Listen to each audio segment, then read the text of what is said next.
Well, when it comes to celebrities and who they support, Curt Schilling already knows it's Donald Trump. I'm a big American conservative, constitutional loving person, so I will be voting for Donald Trump. What do you think of all the dust up he's gotten from these comments about Miss Universe, the weight, the women thing? What do you think of that?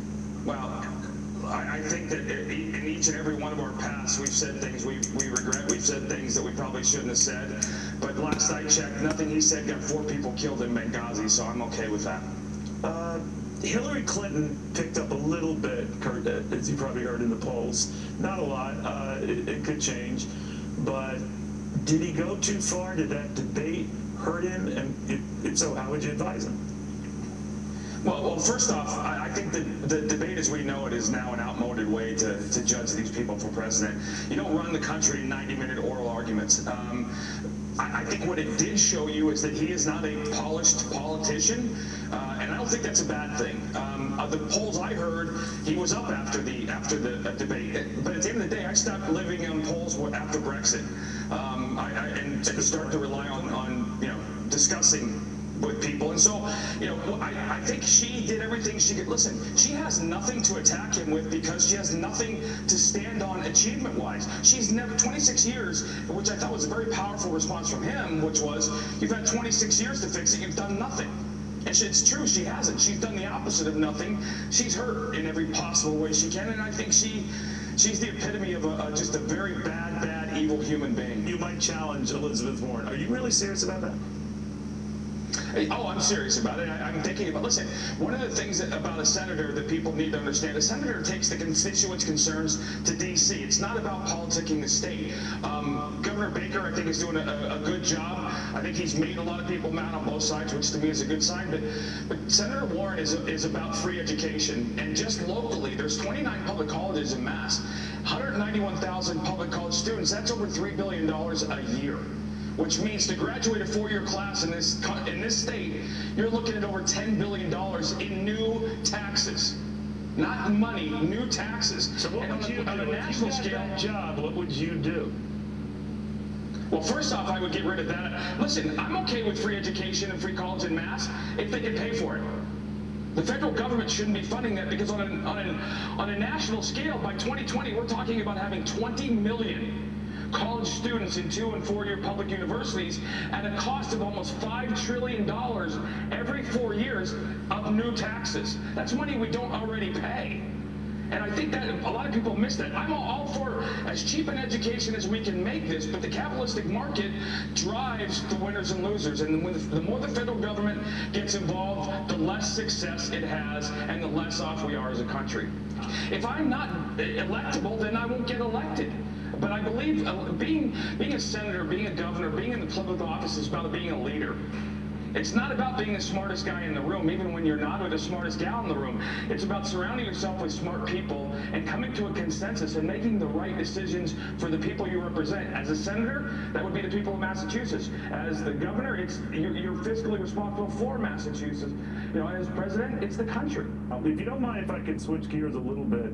There's been a great deal of attention paid to those who are sitting out or kneeling out the national anthem. The Cover Time magazine, Colin Kaepernick, others have done it as well. This spread a little bit. A few Washington Redskins players in the last weekend shaking their fists in the air. Even some kids at Pop Warner games doing the same. Where do you stand on this? Well, I was pissed initially, very pissed. And then when I started to hear the veterans talk about him kneeling being one of the rights that they fought for, I kind of backed away from that point, but he's kneeling for a false narrative. He's kneeling for a lie. The Black Lives Matter movement and this disproportional violence against blacks by our police officers is founded on no factual data. It's founded on the fact that every time there is an incident like this, or in the rare cases that there is an incident like this, the media blows it up. In the 75 most violent cities in this country, blacks make up 15% of the population, yet commit 57% of the murders.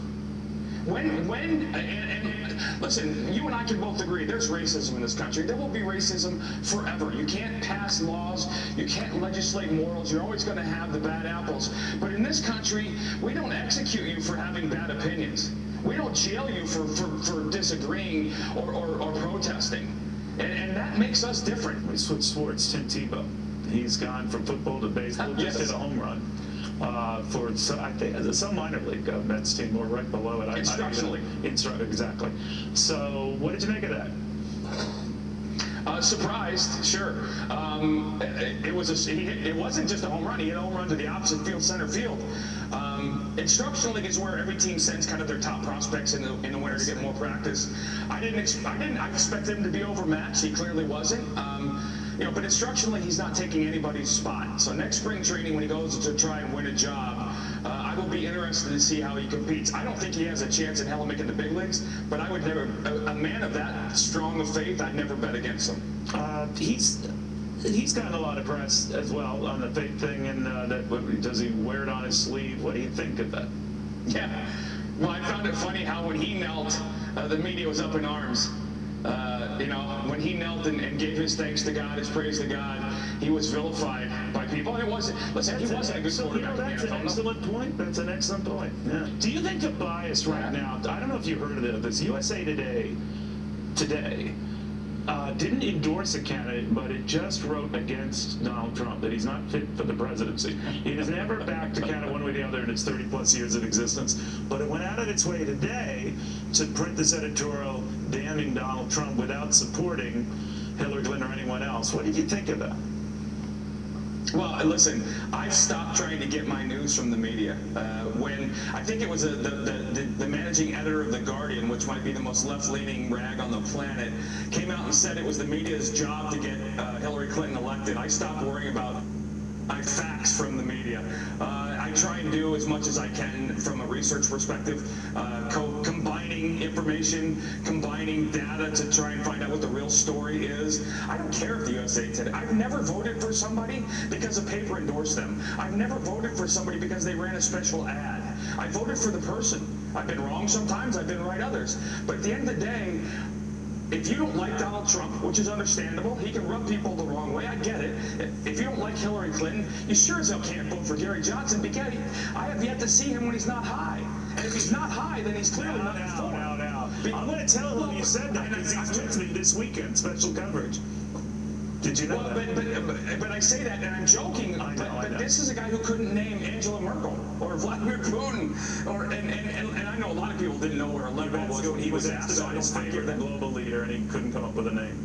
Who's yours, by the way? And again, who's yours? The next president of the United States. Oh, and you want that to be Donald Trump? It will be Donald Trump, and I trust in the people in this country. Curt Schilling, great having you. Good luck coming out of your show.